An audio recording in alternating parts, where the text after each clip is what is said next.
કે કોઈ પણ સમાજના યુવક કે યુવતી, આપણો બ્રાહ્મણ સમાજ નહીં, કોઈ પણ સમાજનો યુવક કે યુવતી જ્યારે કોઈ પણ દીકરી મોટી થાય અને ઘરેથી ભાગી જાય ત્યારે એના મા બાપને ઘણું વેઠવું પડે છે, ઘણી તકલીફો સહન કરવી પડે છે અને એના કારણે સમાજમાં મોઢું બતાવ જેવું કે રહેતું નથી. કાયદો એવું કહે છે કે 2 સાક્ષી લાવો એટલે લગ્ન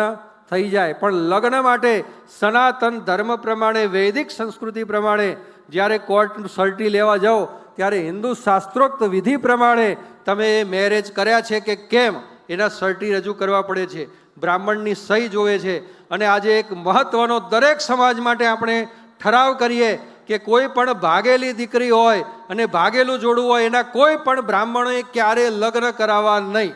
આ બહુ મહત્વનો ઠરાવ છે. એ માત્ર બ્રાહ્મણ માટે નહીં પણ દરેક સમાજ માટે આ મહત્વનો ઠરાવ છે કે કોઈએ લગ્ન કરાવવા